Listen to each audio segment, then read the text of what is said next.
So okay, so while Trump was in office, we had a lot of situations. Breonna Taylor, George Floyd, so on and so forth. There was a lot going on. Yeah, whole lot. Riots all over the world, not just here in America. Were you guys watching that while y'all was in? Yeah, we watched it, man. And you know, a lot of people had a lot of questions asking me about the police shoot when they had the police shootings and stuff like that. And when you dealing with cases like that, and I can tell you one incident when they went in the wrong apartment and shot the female officer shot the guy because she went in the wrong apartment or something like that. I think that was the Breonna Taylor that was shot the girl. Okay. You killed the girl that was looking for the guy. Exactly, looking for the guy. Yeah. When you start doing these cases, man, a lot of people investigate inside the department. You got to do it. You got to do it, and you got to investigate outside the department. You know, people gonna take up for their department basically for, you know what I'm saying, because they don't want to have that name on that department. You know, that stain. You understand what I'm saying? A lot of these cats shooting and getting off. How can you kill somebody cold blood, shoot them in the back and get off? You understand what I'm saying? My thing is this here: if you're gonna do it straight. Do everything across the board. You know what I'm saying? Give them their time they deserve. You got somebody that lost a life. You got a family that's mourning for somebody that lost a life. You know what I'm saying? On a stupid or quick reaction. You know what I'm saying? Of pulling the gun. How am I a threat to you and I'm running?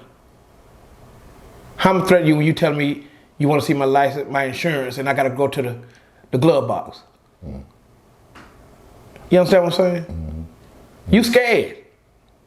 That's one of those police officers. Yeah, you scared. Yeah.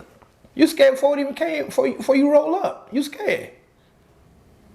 I'm gonna shoot like you. I'm going for the glove. I'm gonna shoot like this. Come on. You telling me to get my insurance? But look here, some of these guys haven't got convicted. Some may not get convicted. Exactly. Yeah, I noticed during the riots, there a militia was created. Oh yeah. The Nfac. You familiar with them? Oh yeah. Grandmaster J. Yeah. You familiar with that case? I'm not really familiar with it. I need to look more into it because I try to stay in sync with, you know what I'm saying? But well, I read the paperwork. Okay. And Grandmaster J he started the militia, of course, GMJ. And he was in Louisville, Kentucky for Breonna Taylor March or whatever. And according to the evidence, the paperwork, he took his rifle, had a flashlight on it, and it was nighttime. And he was standing next to the chief of police at the time. And because they did everything paperwork, right? Exactly. You know, so paperwork, you know, I mean, the chief of police and all the sheriff department, whatever, they were with him the whole way. But he took his gun and pointed up into the sky because he heard something on the roof, according to what he said. And that's how they stopped the charge on him, by pointing a gun at an officer, because it was actual officers on the roof looking down. But he said he didn't see that. So they gave him 7 years. Yeah. Gave him 7 years for that. For pointing a gun in the air. And you give the guy who stormed the White House to go out and Nancy Pelosi. Like 36 months, I think? If that. If that, 18 months. If that, yeah. In and out. So you tell me. I don't know. You know, I haven't been a police officer before, so I don't know how it works. But like I was saying, you know, it's different. It's different. It's made for us, bro. Yeah. You know what I'm saying? Yeah. You know, I became a firm believer once I got locked up. People said, you know, bro, I didn't do it. And as I look back and I say, why being on the street when I'm locking a person up, he said, man, I ain't did it when I had that warrant. And the only thing I can tell him, man, I'm just serving the warrant.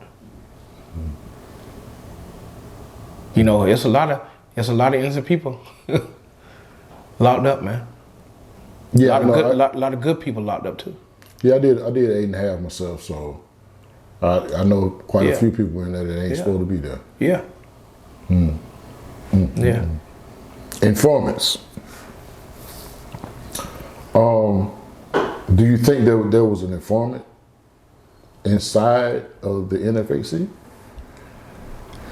I think so, man. I think so, man. 'Cause let me tell you something, man. You'll never know who, you feel what I'm saying, who working for who, you feel me? Until something come up, you know. And I tell a lot of people, read that paperwork. Read that paperwork. As soon as you get it. Read it. The discovery package. Yeah, read it. Read it. Because it'll tell you man, the whole story. I asked my lawyer for my discovery package for 4 times. He ain't never gave it to me. And he wants you to read it. Because he knew you would probably find a way to man, work it out. I can remember this here, man. I was on the phone with my ex-wife, man. And you know, I was so animated, you know what I'm saying? I was animated about this here, bro. Because I was like, man, I told her, man, I'm locked up for nothing. They set me up. You know what I'm saying? I'm on the phone. I say, I need to see my discovery. I say, if I see my discovery, I beat them. Not knowing the phone recorded.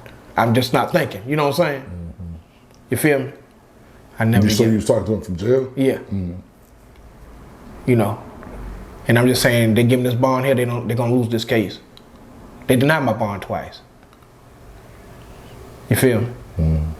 And she was like, just don't say nothing. Don't say. Just be quiet. Hey, system messed up, man.